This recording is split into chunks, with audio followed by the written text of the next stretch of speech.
He thought it was just another janitor shift, just another hallway, just another door. But that morning, a struggling single dad stepped into the wrong room and found himself face to face with a woman who wasn't supposed to see him, let alone ask him to stay. This isn't a story about riches or luck. It's about showing up when life falls apart and discovering that sometimes the smallest moments open the biggest doors. If you believe in second chances, quiet acts of kindness, and the kind of love that heals what the world has broken, then you're in the right place. Don't forget to subscribe to our channel so you never miss a story that warms your heart and stirs your soul. Now take a breath and step through the door with us. Let the story begin. Struggling single dad opened the wrong door. His first day. The CEO smiled and said, "Stay with me." The elevator chimed softly as it arrived at the top floor of Hartwell Tower, the glass-paneled headquarters of one of the most powerful corporations in the Northeast.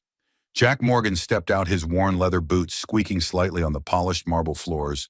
He adjusted the collar of his second-hand button-down shirt and glanced at the crumpled paper in his hand. Floor plan department listings, arrows drawn in ink from someone who clearly didn't care to explain much. "Supply department room 1402, he muttered under his breath. Jack's shoulders hunched slightly, a posture born of too many years bearing burdens too heavy to share. He wasn't supposed to be here, not in the penthouse level reserved for executives. He'd taken this job not out of ambition but desperation. A full-time janitorial position with health benefits wasn't glamorous, but it would cover Lily's asthma medication. That was enough. He scanned the hallway, all sleek wood and chrome, every door looking identical. Spotting one slightly ajar, he tapped lightly and pushed it open. "Excuse me, is this?" The words died in his throat. The room was quiet, too quiet. No flicker of fluorescent lights, no hum of printers or clatter of keyboards. Instead, a massive window stretched from floor to ceiling, framing a canvas of blue sky and distant cityscape. The office smelled faintly of lavender and leather. At the far end, a woman stood with her back to him, her figure silhouetted against the glass. Dark hair pinned neatly at the nape of her neck, hands clasped behind her as if she were holding herself together. Jack took a cautious step back. "Sorry, I think I've got the wrong room," but the woman turned. Her eyes, cool and observant, locked onto his. She didn't look startled. She didn't even blink. Instead, her lips curved into the faintest smile. "Stay with me?" she said. Jack froze, hands still on the door handle. What I said," she repeated, stepping forward slowly, her heels clicking softly against the floor. "Stay with me." He let go of the door, uncertain. "Ma'am, I'm just the new guy, first day. They sent me up here for supplies, I think." "But you're in the wrong place," she said, and his heart sank. Of course he was, story of his life. But maybe it's the right time. She walked to the leather chair behind a massive desk, gesturing to the seat across from her. Jack hesitated, unsure if this was some kind of test. Still, he sat, his hands folding over his knees the way Lily did when she was nervous. The woman studied him for a moment before speaking. "I'm Evelyn Hart," she said. Jack blinked. Evelyn Hart, CEO. The Evelyn Hart. The name that appeared on magazines, interviews, stock reports. The name whispered with awe or envy. He straightened instinctively. "Miss Hart, I apologize. I didn't mean to barge in." "I know," she said simply, then leaned back. "But you did. And now I'm curious." Jack opened his mouth, then shut it again. What was he supposed to say to that? Evelyn's gaze wasn't the cold, distant kind he expected from a woman with a private elevator and a $3,000 blouse. There was a sharpness to her. Yes, but also something quieter, sadder, a kind of worn-out grace, like someone who'd been standing alone too long in a crowd that never saw her. "So Jack is it?" He nodded. "Jack Morgan, maintenance staff. You don't look like a janitor."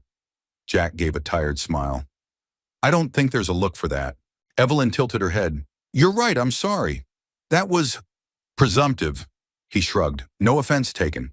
A silence fell between them, not uncomfortable but weighted.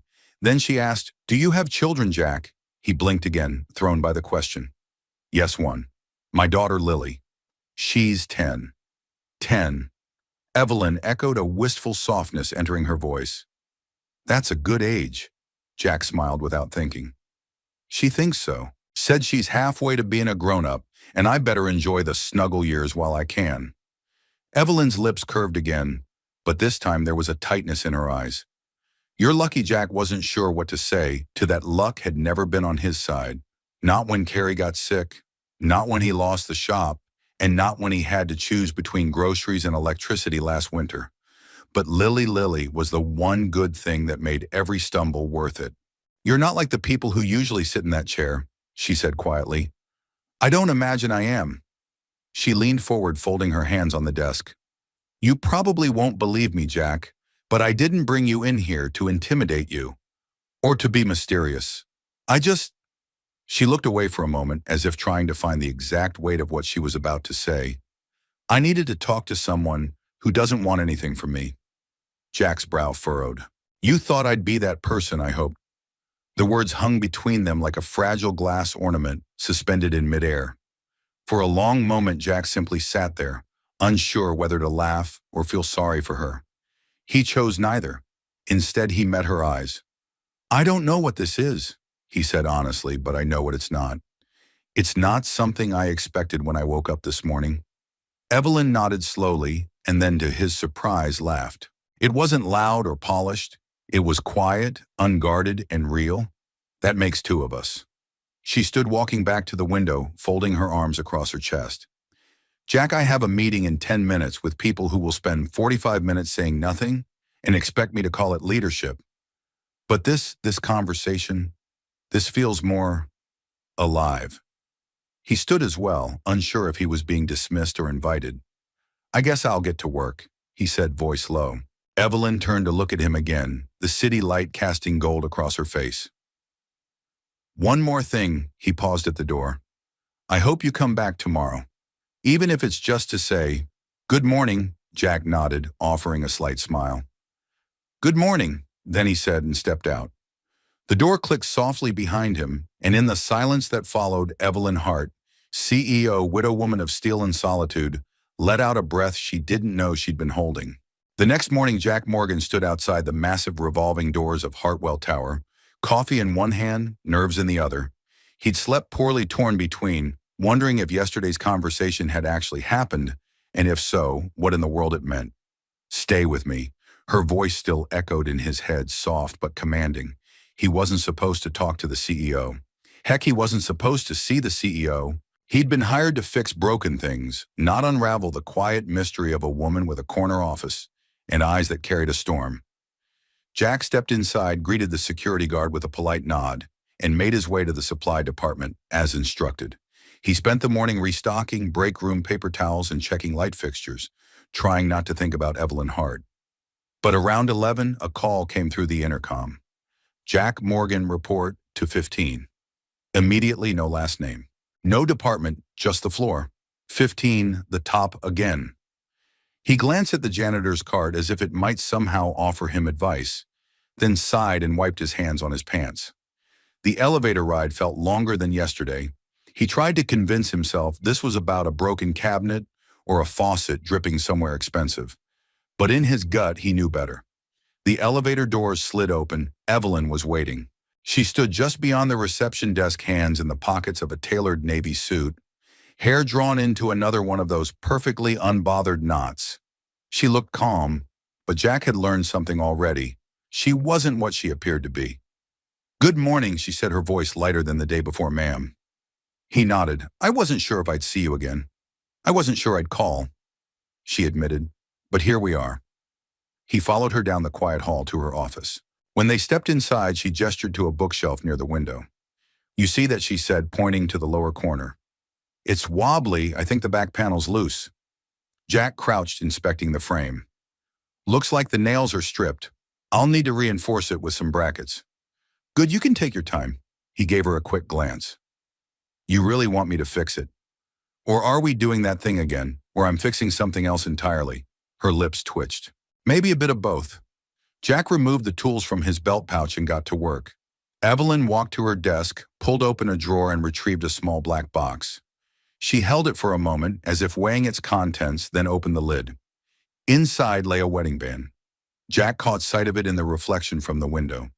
His hands paused just for a second. You were married, he said softly. Not as a question, I was. She closed the box gently, placing it on her desk. His name was Daniel. He died 3 years ago. Jack kept working, letting the silence breathe. He knew the shape of grief. It didn't always like to be spoken over. I'm sorry, he said finally. Evelyn sat in the chair opposite her desk, folding one leg over the other. He was the only person who ever saw me clearly. Before the titles, before the boardrooms. He used to say I was like a snow globe, beautiful on the outside, but all the good stuff's hidden behind glass. Jack tightened the bracket with care. He sounds like someone worth remembering. I think that's why I can't let go. She paused. I didn't bring you up here to unload all this, by the way. I'm just tired of talking to people who pretend they don't notice I'm breaking. Jack sat back on his heels. You don't seem broken, no, she said, almost laughing. Then you're not looking closely enough. He met her eyes. Maybe I am. But I also know what it looks like to keep going when the world's moved on without you. Evelyn tilted her head. Tell me about her. Your daughter, Lily. Jack smiled softly. She's 10 going on 30, loves puzzles, hates peas, wants a dog, thinks I'm a superhero even when I can't afford ice cream. Evelyn's expression warmed. You're raising her alone. Since her mom passed cancer, Lily was 6. He swallowed his throat suddenly dry. We lost our house 6 months later. Been trying to rebuild ever since. And yet, you smile, she said. Jack shrugged. Lily deserves a dad who believes in better days. Evelyn didn't respond right away. She stood, walked slowly to the window and leaned against the frame. The sunlight touched her hair, turning it the color of old gold. I've forgotten how to believe in better days, she whispered. Jack rose slowly, dusting off his knees. Maybe you just need someone to remind you. Evelyn turned, and for the first time since he met her, Jack saw her defenses lower. Not in fear or fragility, but in willingness. I don't know what this is, Jack, she said. These conversations. But I do know it's the first time in a long while I've felt seen. Jack nodded, choosing his words carefully. Maybe it doesn't have to be anything yet. Maybe it's just two people figuring things out. One bookshelf at a time. Evelyn laughed, truly laughed, and the sound surprised them both. God, you're strange, she said, but there was no insult in it. Strange has been working okay for me so far. She looked at him a moment longer, then crossed the room and held out her hand. Come by again tomorrow. Jack hesitated just a moment, then shook it, his grip firm but gentle. I will, but you'll need to find another bookshelf. I have a whole building, she said. We'll manage.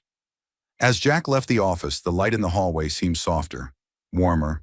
Down in the lobby, the world continued as if nothing extraordinary had happened. But something had shifted. Two broken souls had seen each other, and maybe that was where healing began. By the end of the week, Jack Morgan had been called to the 15th floor 3 times, once for a wobbly drawer, once for a desk lamp that didn't turn on until he gently pushed the plug fully into the socket, and once for a bookshelf that suspiciously no longer looked like it needed any fixing. Each time Evelyn Hart greeted him with the same unreadable calm. Each time they talked not about supply closets or tools, but about life memory, regret. Jack wasn't sure what this was turning into. He just knew he didn't dread it, and that alone was rare. On Friday afternoon, he was scrubbing a coffee stain off a conference room rug when an intern poked her head in and said, Mr. Morgan, Ms. Hart would like to see you. Jack looked down at his cleaning gloves, then back up. Now she said it was personal. Jack frowned. Personal was dangerous. Personal could mean boundaries were being crossed, but it could also mean something real. He peeled off the gloves, smoothed back his hair with the reflection of the glass wall as his only mirror, and headed to the top floor. Evelyn was pacing when he arrived, her heels making clipped sounds against the hardwood. She stopped when she saw him gesturing toward the large leather armchair in front of her desk. I need your opinion, she said.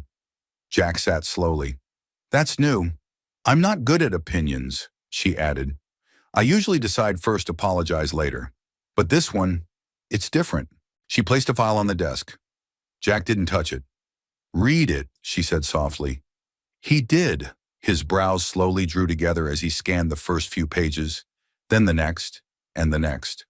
When he looked up, his face was tight with concern. "You're thinking of selling the company?" Evelyn nodded once her jaw clenched. "The board's pressuring me. Profits are solid, but not enough for Wall Street. They want a merger. I've resisted for months." Jack leaned back. "And now?" "Now," she said, exhaling hard. "I'm tired of the power plays. Tired of being expected to smile while I bury what I believe in." Jack was quiet for a moment. Then he closed the file gently. "Let me ask you something," he said. "If Daniel were still here, your husband, what would he say?" Evelyn blinked, her shoulders softened. "He'd ask me why I stopped fighting," she murmured. "He'd tell me this place was always more than numbers." Jack nodded. "Then maybe it still is. But what if I'm not the woman who built this anymore?" Jack didn't hesitate. "You're still her. You're just carrying more now." Their eyes met across the polished wood of the desk. A silence passed filled with understanding. Evelyn turned away, walked to the window. "I hate how easily you see through me." Jack stood too slowly. "I don't see through you. I see with you."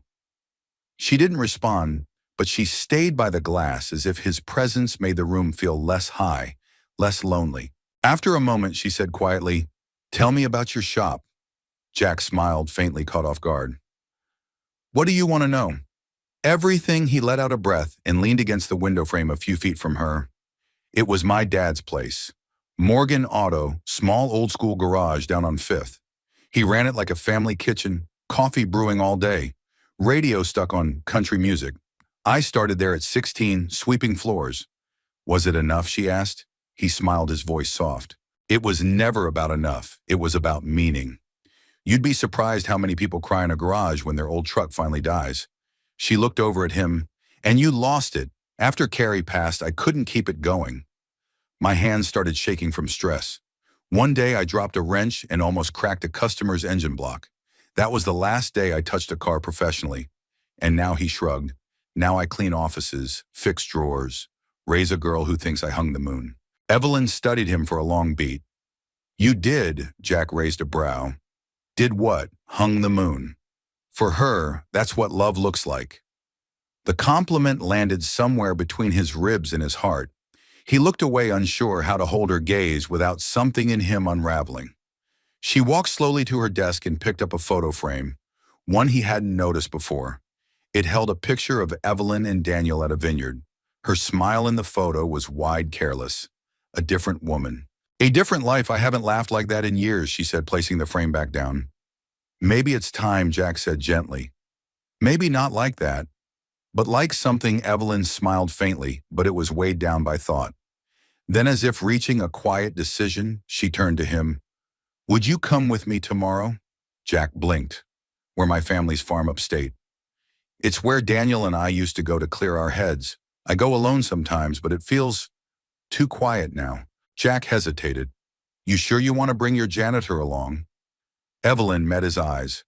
"I'm not inviting my janitor. Jack, I'm inviting you."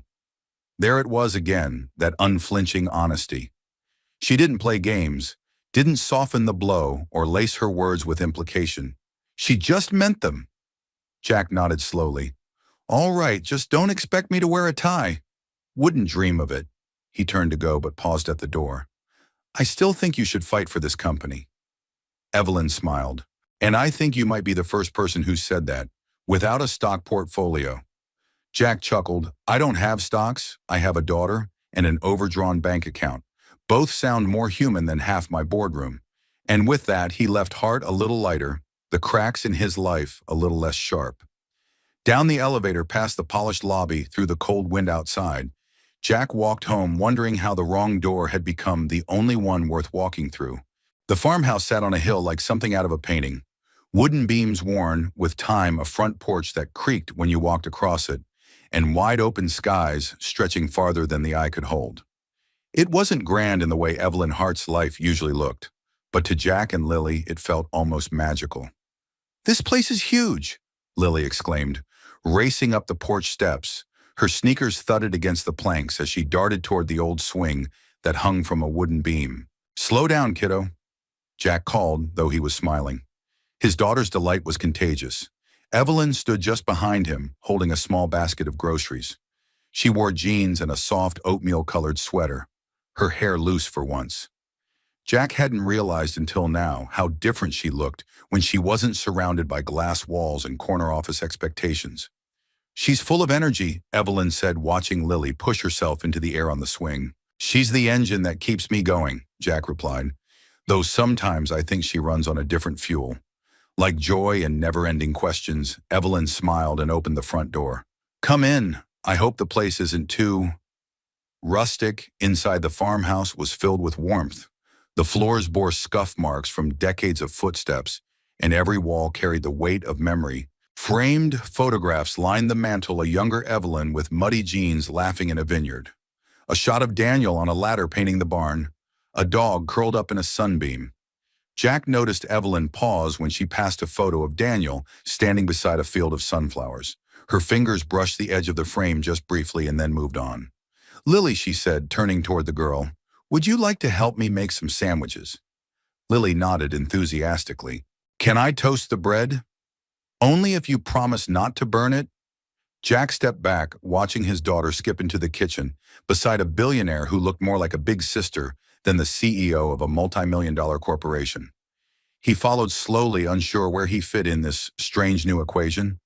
In the kitchen, Lily climbed onto a stool while Evelyn laid out ingredients.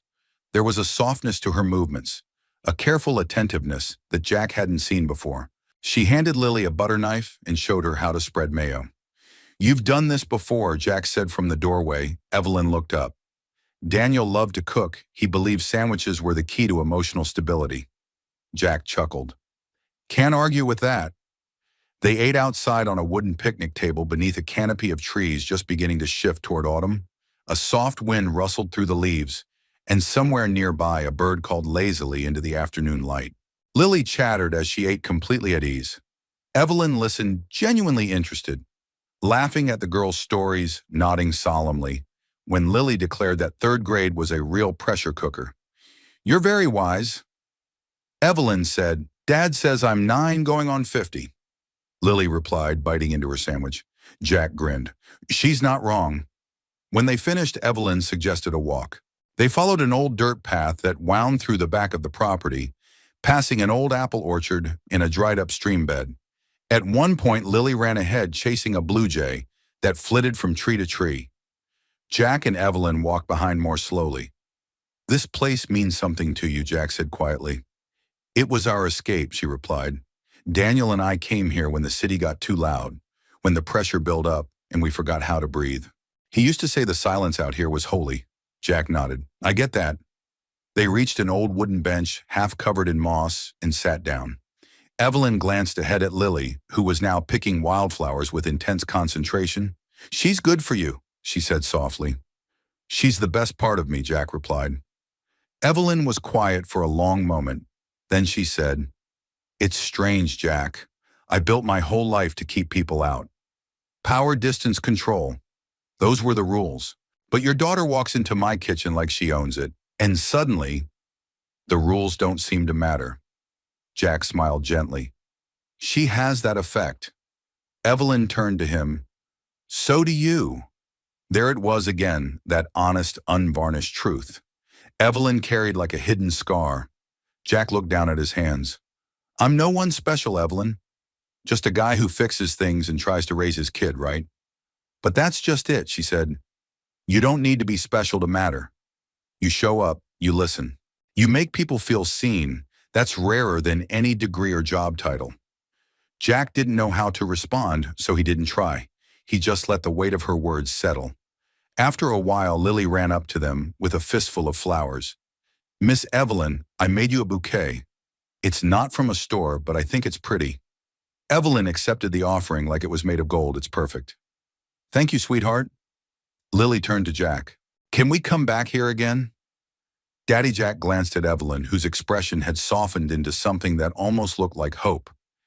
"If it's all right with Miss Evelyn," he said. Evelyn nodded. "You're welcome anytime."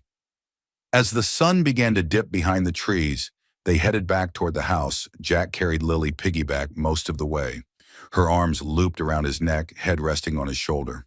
And Evelyn, walking a few steps behind them, realized something she hadn't felt in years. She wasn't lonely anymore. She was full. Not in the way that boardrooms or headlines could fill her, but in the way that mattered, the way that healed, the kind of full you only felt when someone else's joy had found room in your heart. The next time Jack brought Lily to the farmhouse, the late September wind had begun to carry the sharp scent of dry leaves and distant chimney smoke. Summer was fading, replaced by a crispness that made your skin tingle and your heart feel strangely nostalgic.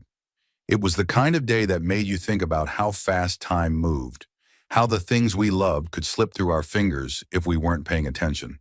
Evelyn greeted them on the porch wearing boots, jeans, and a flannel shirt rolled up at the sleeves. Jack did a double take. Not because she wasn't stunning, she always was, but because she looked easy, natural, unburdened. Like someone who belonged to the earth and not just the skyline.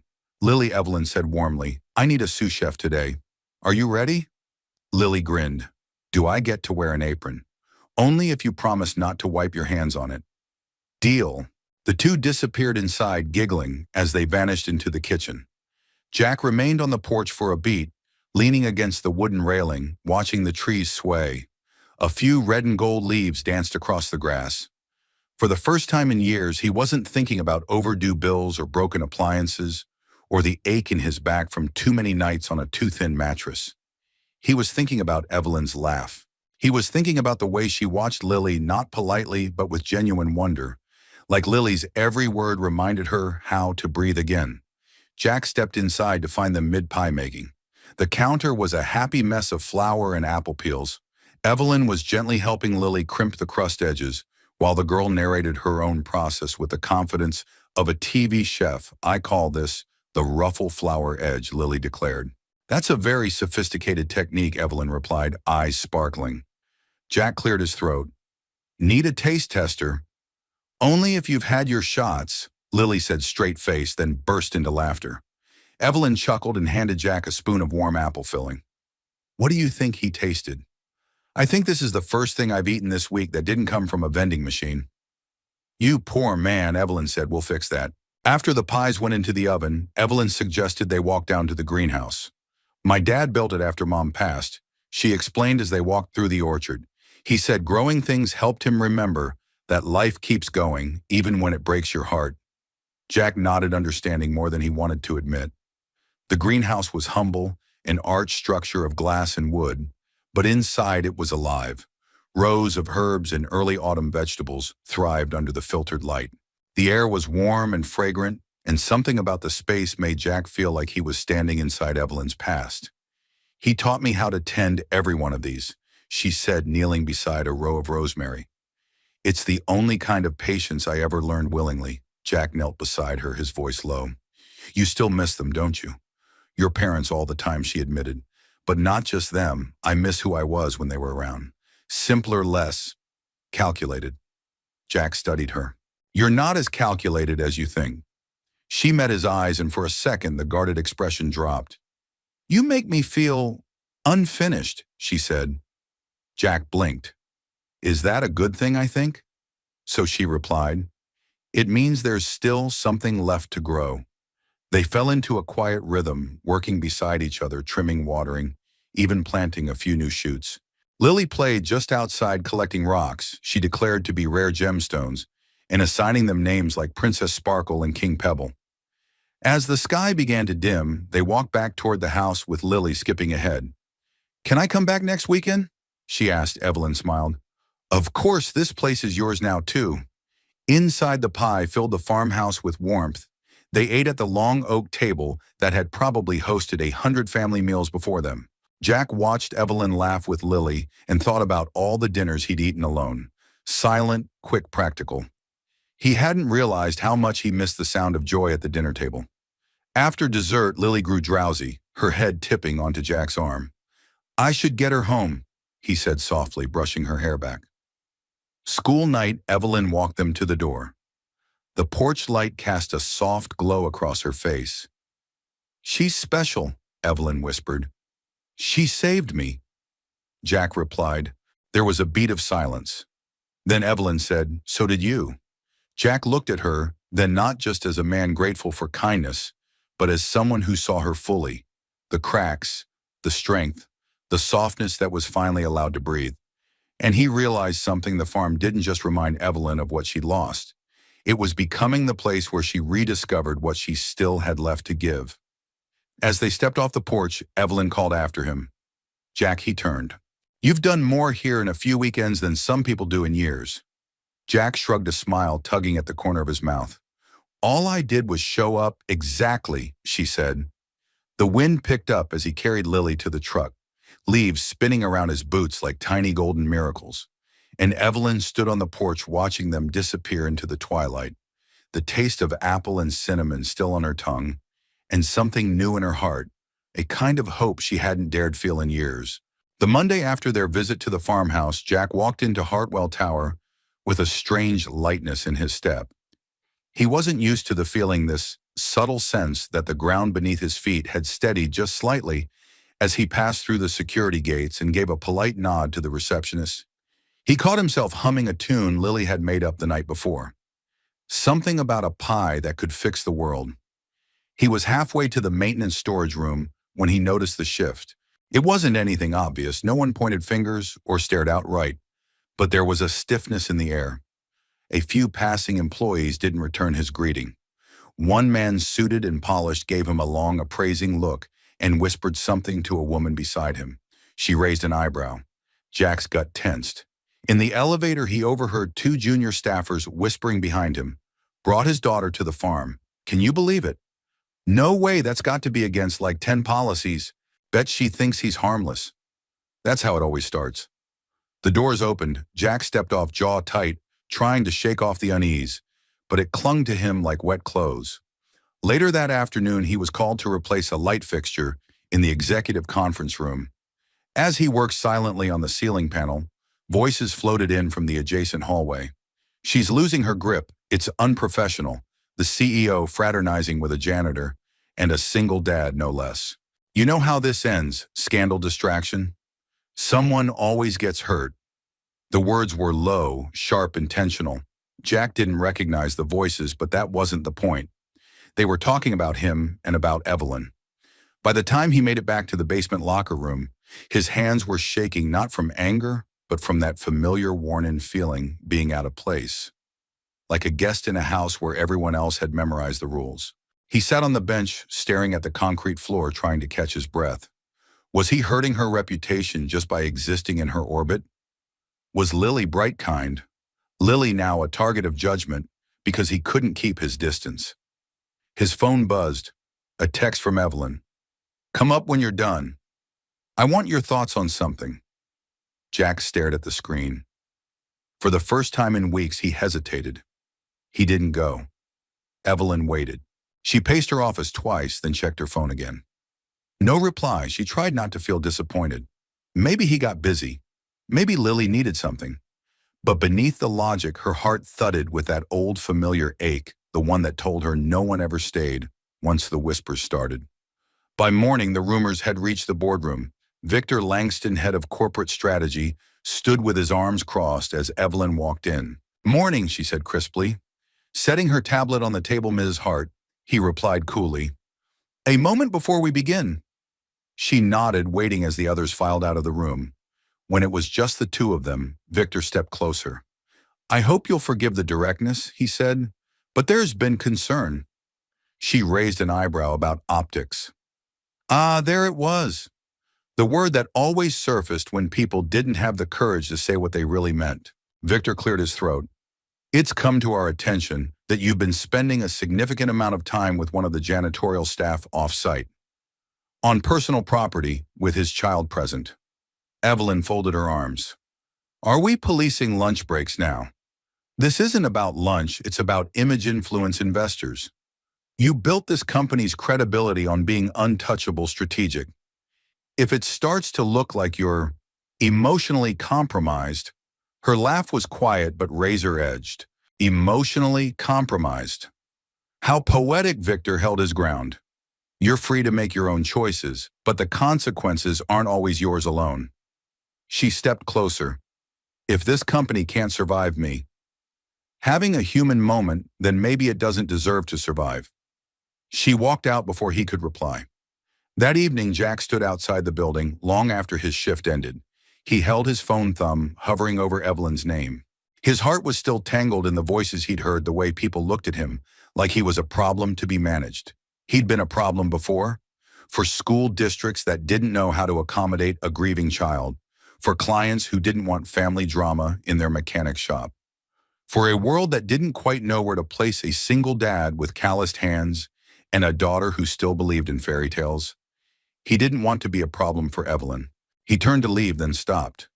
There she was, standing by her car, coat wrapped around her like armor. But her face was open.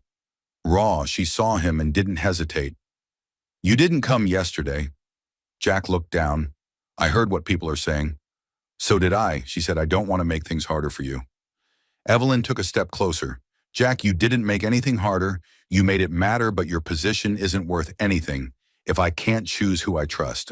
Who I let in." Jack finally met her gaze. "I just don't want to be the reason you're hurt." "You're not," she said firmly. The silence. The years of loneliness. That hurt you? Don't. They stood there in the wind-tossed quiet of the parking garage. Two people who had spent their lives bracing for abandonment and now suddenly had a choice. Evelyn reached into her coat pocket, pulling out a small paper bag. "I was going to give this to Lily," she said, handing it over. "A book I found used, but it looked like something she'd love." Jack opened it slowly. Inside was a secret garden cover, soft with aged pages slightly worn at the edges. "She's going to love this," he said, voice thick. "I hope so." They stood for a long moment. Then Jack said softly, "I want to stay, but only if you're sure." Evelyn didn't blink. "I said it once, Jack, and I'll say it again." Her voice didn't waver. "Stay with me." The leaves had begun to fall in earnest now. Mornings came with a bite in the air, and dusk arrived before Jack was ready. In the city, autumn meant more traffic, more gray skies, more people rushing to nowhere in particular. But at Hartwell Tower, something else had shifted, something quieter. Jack was back to working quietly behind the scenes, fixing a jammed copier, replacing light bulbs, mopping after hours when the offices turned to ghost towns of forgotten coffee cups and locked screens. He hadn't seen Evelyn in days, not since their conversation in the parking garage, not since she handed him the book for Lily and told him once again, "Stay with me," and he wanted to stay. But now he wasn't sure how people still talked. The whispers had grown fainter but hadn't disappeared. He could feel them in the half-second pauses when he entered a room, and the glances, traded behind spreadsheets and phone calls. It wasn't anger he felt, it was exile. He wasn't fired, he wasn't scolded. He just wasn't seen anymore, not in the ways that mattered. So he kept his head down. He worked, he waited. And then one Thursday morning, as he was repairing a faulty heating vent in the East Wing, he heard a sound he hadn't expected. A voice, Evelyn's voice. "No, I'm not postponing the meeting, and I don't need a PR strategy for being a human being." She turned a corner, walking briskly beside two suited men, her heels clicking across the tile. Her tone was even, but there was a fire beneath it. "If we're building a company that falls apart because I invited a little girl to make a pie, then we failed before we started." Jack froze in place, crouched by the vent, hands still holding a screwdriver. Evelyn saw him. Their eyes met. And for the first time in days, she smiled. It wasn't wide or showy. It was soft, steady, reassuring. He smiled back. The next day, Evelyn didn't call him upstairs. She didn't text. But late that afternoon, as Jack was finishing up in the service hall, an envelope was slid under the break room door. No logo, no return address, just his name written in pen. He opened it slowly. Inside was a card. Simple, cream-colored, handwritten. "Sometimes the storm needs to settle before we see what's worth protecting. I haven't changed my mind. Come if you want Sunday. The farm, just us." Jack read it twice. Then again. For the first time in what felt like weeks, he exhaled, without realizing he'd been holding his breath. Sunday came quietly. Lily was with a friend for a birthday party, and Jack found himself driving to the farmhouse alone, unsure whether it would feel emptier or more honest without his daughter there. The gravel crunched under his boots as he stepped out of the truck. The wind moved through the trees like an old song, familiar and worn. He approached the porch slowly, expecting Evelyn to meet him at the door, but she wasn't there. He knocked once. No answer. He opened the door cautiously. Inside, the house was warm. A fire crackled softly in the living room. Hearth on the table, 2 mugs already poured, tea still steaming, a folded blanket, a note. Greenhouse back path. Jack smiled to himself and headed out the kitchen door, following the well-worn trail behind the orchard. The glass structure glowed like a lantern in the early twilight, its windows fogged slightly from the warmth inside. He stepped through the door and paused. Evelyn was there, kneeling beside a row of potted chrysanthemums, her sleeves rolled up, dirt on her palms. She looked up when she heard the creak of the door. "Hey," she said simply. Jack stepped closer. "You still talk to flowers?" "Only the ones that listen," she said with a small grin. He knelt beside her. They worked side by side for a while, in comfortable silence, trimming, watering, not speaking too much. The warmth of the greenhouse wrapped around them like a second skin. At one point, Evelyn glanced sideways. "I thought you might not come. I wasn't sure I should." She nodded, still focused on a stubborn root. "Because of what people say, because of what it could cost you." Jack said Evelyn stopped what she was doing. She sat back on her heels and wiped her hands on a cloth nearby. "You know, when Daniel died, the board sent flowers. White lilies, classy, expensive. And not one of them called to ask how I was." Jack looked at her gently. "I kept building after that." She continued, "Building walls, building power. And I was good at it. I still am. But I also forgot how to let something grow inside the walls." Jack's voice was quiet. "That's not easy to remember." "No, but you and Lily, you didn't come here looking for anything. You just showed up. And somehow that broke something open." They sat in silence, the only sound. The soft rustle of leaves and the faint hum of warmth from the greenhouse vents. "I want you to be here, Jack," she said finally. "But not if you're constantly wondering whether you belong." He turned toward her fully. "I do wonder," he admitted. "I'm not from this world. Evelyn, I don't know the right fork for salad or what wine to bring to a boardroom dinner, but I know how to show up. I know how to stay when it matters. I know how to raise a little girl who still believes people are good." Evelyn reached across the space between them, placing her hand on his. "That's more than most people in my world could ever say." He looked down at her hand, in his soft, warm, no longer guarded. Then he looked up and saw something in her expression he hadn't dared name before. Peace. Maybe not permanent, maybe not unshakable, but real and shared. Outside, the sky deepened into a quiet, burnished purple. The first star appeared. Jack stood slowly and offered her his hand. "Come on," he said, "let's go have that tea before it gets cold." Evelyn smiled, took his hand and rose. As they walked back toward the house, side by side beneath the orchard branches. There were no grand confessions, no dramatic declarations, only two people moving toward warmth together. By the time October set in, fully, the leaves on the trees around the Hartwell farmhouse had turned into a riot of gold, crimson, and amber. Evelyn stood on the porch one late afternoon, holding 2 mugs of cider, her breath fogging gently in the air. She watched as Jack's old pickup truck made its way up the gravel path, kicking up dust and fallen leaves in its wake. She smiled without realizing it.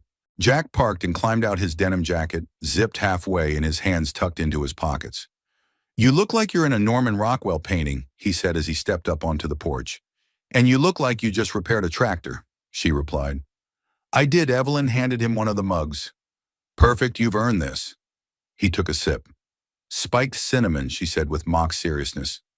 "That's as wild as I get these days." They stood side by side in silence for a moment, watching the wind sweep across the hills.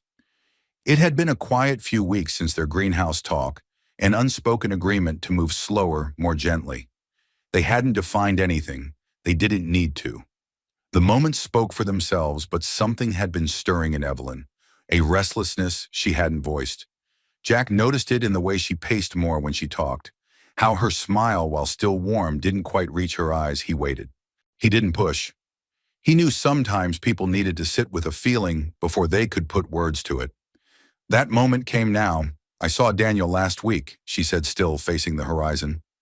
Jack stiffened slightly. He turned to her quietly. His mother called Evelyn, continued. Said she was cleaning out the storage unit and found some old things. Photos, letters. She asked if I wanted to come pick them up. Did you? Jack asked gently. I did. Evelyn walked down the steps, her boots crunching on the gravel. Jack followed. There was this one letter, she said, her voice almost carried off by the wind. Daniel wrote it the week before he died. It wasn't addressed to me, just notes, observations. Like he was trying to remind himself what mattered.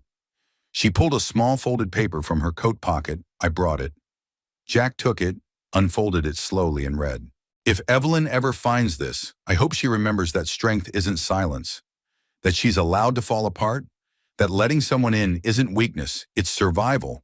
I'd tell her this in person, but if I don't get the chance, I hope she already knows. Jack looked up at her. That's a lot. Evelyn nodded. It is. I think he knew you better than anyone. Jack said, and yet I ignored it.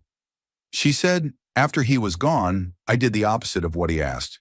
I armored up, I shut down, and I hurt people who tried to care. Jack didn't speak. He knew what was coming.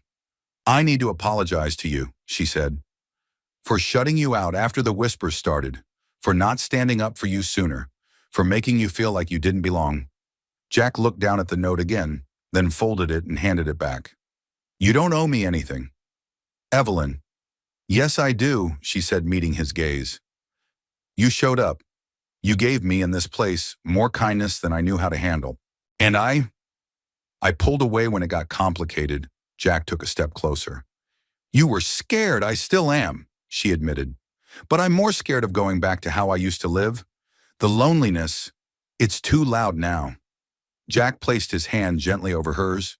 You're not the only one with regrets. Evelyn looked at him, eyebrows lifted.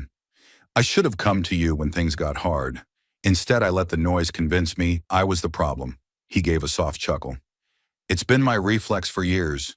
Keep my head down. Don't rock the boat. Don't cost anyone anything. She stepped closer. Jack, you didn't cost me anything. You gave me a reason to want more than I've allowed myself. The words hung in the air, weighty and vulnerable. They stood like that, hands touching, breath visible in the chill, for a long moment before Evelyn said, There's something I want to show you. She led him back into the house and through the hallway to her office. Jack had only ever peeked into it. Mahogany shelves, an old writing desk, a large window that framed the fields like a painting. But today it looked different. The furniture had been rearranged, the desk pushed to the side. In its place, boxes filled with binders, and paper sat labeled in Evelyn's neat script. New layout. Jack asked, new department.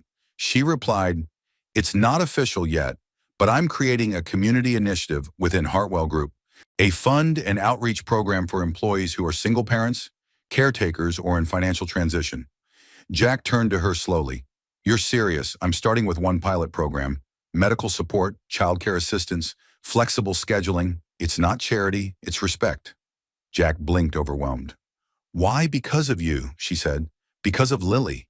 Because every day you showed up with dignity and grace, and this company never once asked how you managed it.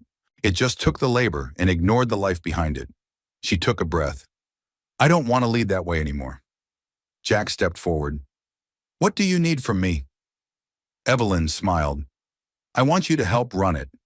Jack stared at her. You want me in management? No, she said, grinning. I want you in leadership. There's a difference. You understand people, Jack. You know what it means to fight quietly and love loudly. That's what this needs. He opened his mouth to respond, but the words caught in his throat. Gratitude, disbelief, fear, and wonder collided all at once. I'd have to talk to Lily, he said finally. It'd mean longer hours, maybe even more time here. She's already claimed the kitchen as her own, Evelyn said with a laugh. I think she'd be fine. Jack looked around the room, the warm lamplight, the boxes filled with possibility, the woman standing before him with her guard down and her heart open, and nodded. All right, he said. Let's build something worth believing in. And Evelyn, for the first time since Daniel's death, felt the full weight of healing settle into her bones. Not as an ending, but as a beginning. Outside, the wind had calmed. Inside, the future began to take shape, not behind walls, but beside someone who stayed. The morning was overcast with low clouds stretched across the sky like a heavy blanket. Jack drove in silence. Lily dozing in the back seat, her head tilted against the window. The GPS had been turned off miles ago. He didn't need directions to where they were going. Evelyn hadn't asked for them to come, not directly. But when she called the night before, her voice had been quieter than usual. Less composed. There's somewhere I need to go tomorrow. I don't want to go alone. She didn't need to say more now as he pulled onto the gravel road leading to a small hilltop cemetery just beyond the town line. Jack felt the familiar weight return to his chest. The one he carried at Carrie's funeral. The one that never quite leaves you, no matter how many years pass or how many smiles come. After Evelyn was already there, when they arrived, she stood under a tree near the back row, her coat drawn tight, one hand resting on the simple gray headstone. She turned when she heard the truck, her expression unreadable. Jack parked and stepped out quietly. Lily stirred, rubbing her eyes, but stayed inside the cab as he approached. "Hey," he said softly. Evelyn nodded. "Thank you for coming." He joined her beside the grave. The stone was smooth, clean, well kept. It read, "Daniel Hart, beloved husband, friend, and anchor, 1978-2019. Jack removed his cap, holding it in his hands. The wind rustled the trees, gently scattering yellow leaves across the grass, like quiet offerings. "I used to talk to him here," Evelyn said, not looking at Jack. "Even when I didn't believe in that sort of thing, I'd come on Sundays, tell him what I was struggling with, what I was too proud to admit to anyone else." Jack stayed silent, giving her space. "He was the first person who ever made me feel safe. Really safe, like I didn't have to prove anything to earn his love." She turned to face him now, her eyes glistening, but steady.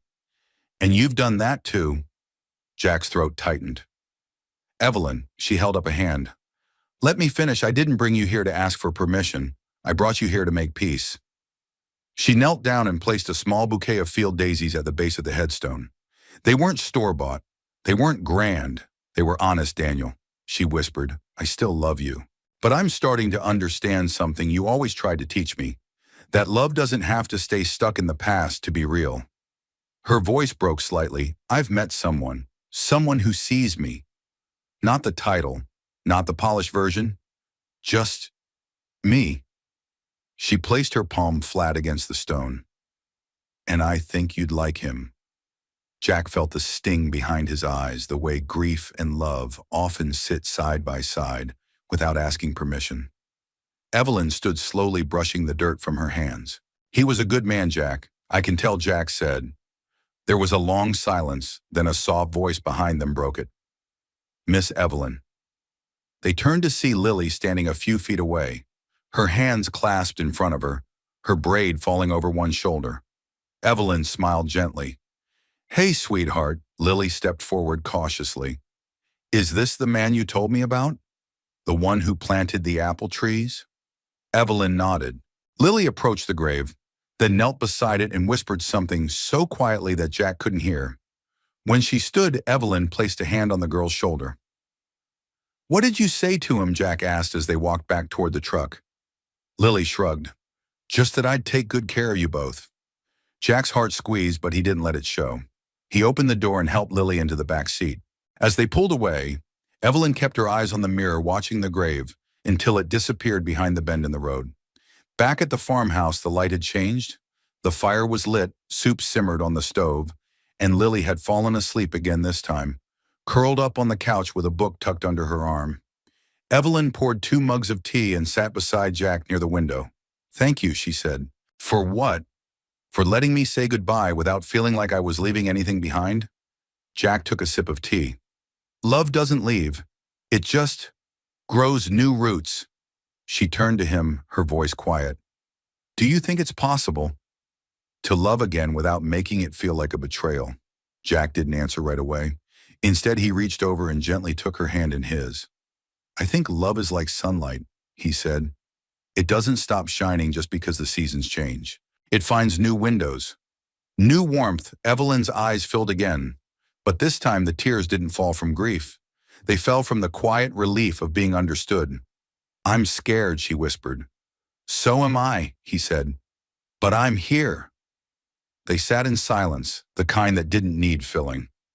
Outside, the wind shifted again this time, bringing with it the scent of apples and wood smoke. and the possibility of something new. And inside the house, a woman who had once built her life on control, let go of the past without letting go of the love that built her, and the man beside her who had once thought healing was only for other people, discovered that sometimes the heart does remember, but more importantly, it also learns how to begin again. The first Monday of November arrived cold and clear, with the kind of crisp air that seemed to signal change was not only possible, but already in motion.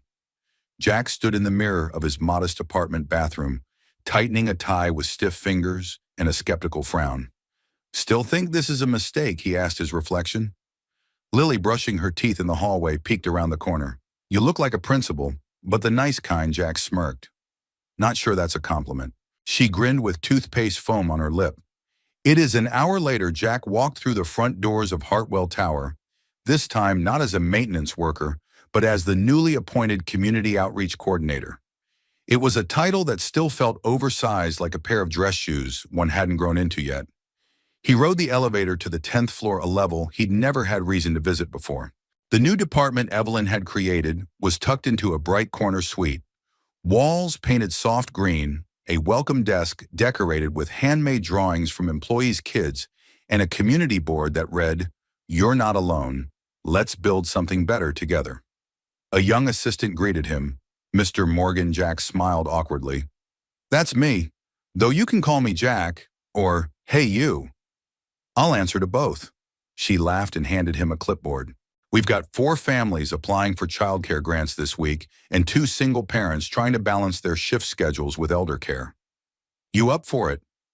Jack looked at the names on the list, real people, not numbers. Struggling, yes, but showing up, just like he had for years. "I'm up for it." By noon, he'd met with 3 employees, each of them nervous at first, unsure of what this new program actually meant. Jack didn't come in with policies or polished speeches. He listened. He asked questions no one ever had before. "What's the hardest part of your day? When do you feel unseen? How can we help without making you feel like charity?" And by the end of each conversation, there were handshakes, a few tears, and the same quiet realization: this place might finally care. Later that afternoon, Evelyn stopped by. She wore a gray coat and a soft scarf, her makeup lighter than usual, her hair swept back loosely. "How's your first day?" she asked. Jack leaned back in his chair and gestured to the stack of folders. "Well, nobody's fired me, and I only spilled coffee on 1 application form." "That's practically executive material," she said. He grinned. "It feels different sitting on this side of the desk. It's like I'm still fixing things, but now it's not broken faucets. It's people who've been forgotten." Evelyn's smile was soft but proud. "That's why I wanted you here. Not for your resume, for your compass." She walked to the window and looked out at the city. "You know, when I took over this company, I thought strength meant never asking for help, never admitting weakness. But that's a brittle kind of power, and it breaks people." Jack stood beside her. "Real strength is knowing when to lean in and when to let someone lean on you." She turned to him, then something unspoken, lingering in her eyes. "I've got a dinner tonight." "With the board?" Jack raised an eyebrow. "Fancy affair, very," she said with a smirk. "But I'm going to tell them we're expanding the program. Company-wide benefits, flexibility, real support. Even if it means they balk at the budget." Jack studied her. "You sure you want to pick that fight tonight?" "I'm not picking a fight," she said. "I'm building a foundation. They just don't know it yet." He reached over, gently adjusting a stray thread on her coat. "You're still the strongest person in the room, Evelyn. You're just finally using that strength for people who never thought they had a voice."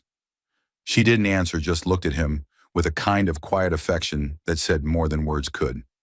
As she left, she paused at the door. "By the way, I've been thinking that swing out at the farmhouse needs a second one. For balance." Jack tilted his head. "You expecting more visitors? I'm expecting company," she said with a soft smile. "The kind that stays." That weekend, Evelyn invited a few families from the program out to the farm. Jack helped carry bags of apples to the porch, while Lily led 2 younger children to the barn to see the goats. The air was filled with laughter, the smell of spiced cider, and the sound of leaves crunching under boots. Evelyn moved among the guests not like a CEO, but like a host pouring cider, sharing recipes, holding babies without hesitation. One young mother pulled Jack aside and whispered, "I don't know how she does it. Run a company and still make time for this." Jack looked toward Evelyn, who was kneeling in the grass, helping a toddler tie her shoelace. "She started making time," he said, and that changed everything. Later that evening, after everyone had left and Lily was fast asleep in the guest room, Jack and Evelyn sat on the porch beneath a blanket. The stars were sharp and close above them, like scattered promises. Jack turned to her. "You're not afraid of what people say anymore, are you?" "Are you?" Evelyn thought for a moment. I care less about the story they tell and more about the one I'm writing." Jack looked at her with quiet reverence. "And this chapter," he asked. She took his hand. "This chapter," she said, "feels like the beginning of something worth staying for." It started as just another Monday. Jack was running late. Lily's sock had mysteriously vanished in the laundry. Again, the truck was slow to turn over, and a spilled bowl of oatmeal meant changing shirts at the last minute. By the time he reached Hartwell Tower, the sky was already bright with soft November sun, and his coffee had gone lukewarm. He didn't expect anything unusual. But when he reached the 10th floor office, now affectionately nicknamed the Green Wing by staff, something caught his eye. A bright pink sticky note was plastered to the glass door, carefully written in bubble letters, uneven but bold. "Miss Evelyn, I think my dad likes you. You should stay with us." Lily. Jack froze. The handwriting was unmistakable. He opened the door slowly, scanning the room, hoping by some miracle Evelyn hadn't seen it yet. Too late. She was standing by the break room table holding a coffee mug, her eyes already fixed on the note. "Morning," she said, a smile tugging at her lips. Jack rubbed the back of his neck, cheeks coloring. I wasn't aware my daughter had taken up freelance matchmaking." "She's very intuitive," Evelyn replied. Jack sighed, walking over to peel the note off the glass, but she stopped him. "No, leave it." He looked at her surprised. She sipped her coffee, studying him over the rim of the mug. "You don't want her to be wrong, do you?" Jack let out a breath that felt like it had been sitting in his chest for years. "No, I don't." They stood there for a moment, the room still around them, the weight of so many unsaid things finally coming to the surface. Jack slid the note back onto the glass and gently smoothed the corners. "She has good instincts," he murmured. "She gets them from you," Evelyn replied. There was a pause. "Evelyn," Jack began this. "Whatever this is between us, it's not just about Lily or the farm or the job, I know. And I don't want to pretend anymore. Like I'm just grateful to be part of it. I am grateful. But that's not the whole story." He took a breath, then looked her in the eye. "I care about you, the real you. The woman who plants rosemary in worn jeans and fixes shoelaces for strangers. The woman who fought for people who didn't know how to ask for help." Evelyn's eyes glistened. "That woman didn't exist before you. Or if she did, I hadn't seen her in a long time." Jack stepped closer. "I don't need you to be perfect. I just need you to keep showing up." "I will," she said. "But only if you do too." He reached for her hand. "I already did," he said quietly. "I opened the wrong door, and I never looked back." Later that evening, Jack picked Lily up from school. As they walked to the truck, she skipped beside him with the easy bounce of a child who hadn't yet learned the weight of caution. "Did you see my note?" she asked. "I did. Did it work?" Jack gave her a teasing glance. "Work?" "You know," Lily said, eyes wide. "Did she say she wants to stay?" Jack paused. He knelt in front of her, brushing a leaf out of her braid. "She didn't have to say it. Sometimes you just know." Lily grinned. "I told you she was your favorite." "She's more than that," Jack said softly. "She's ours now." Lily beamed and threw her arms around his neck. "Does that mean we're a real family?" Jack's throat tightened. He hugged her close. "We've been a real family," he said. "Now we're just a little bigger." At the farmhouse that weekend, the change was subtle but unmistakable. A second swing had been hung from the old porch beam. Just as Evelyn had mentioned, Jack installed it himself, though Lily insisted on testing it first. Evelyn watched from the steps, her hands wrapped around a mug of cider, her smile soft and full. The kitchen, once quiet and orderly, now buzzed with the sounds of laughter and clanging pots. Evelyn taught Lily how to make cinnamon rolls, and Jack fixed a creaky cupboard, that had refused to stay shut for over a year. In the evenings, they read aloud by the fireplace. Lily would fall asleep curled under Evelyn's arm, and Jack would sit across from them, heart so full it almost hurt. And one night, just as Evelyn was turning off the lamp in the living room, Jack reached into his pocket. It wasn't a ring. Not yet. It was a small, folded note, a reply to the one Lily had written weeks ago. He handed it to Evelyn without a word. She unfolded it slowly. Inside, in Jack's neat, deliberate handwriting, it read, "Yes, we'd like you to stay. Not just for dinner, not just for weekends, for everything." Jack and Lily. Evelyn looked up at him, eyes shining laughter and tears blending together. "I already have," she said. They stood in the glow of the hearth, the warmth not just from firelight, but from something more lasting.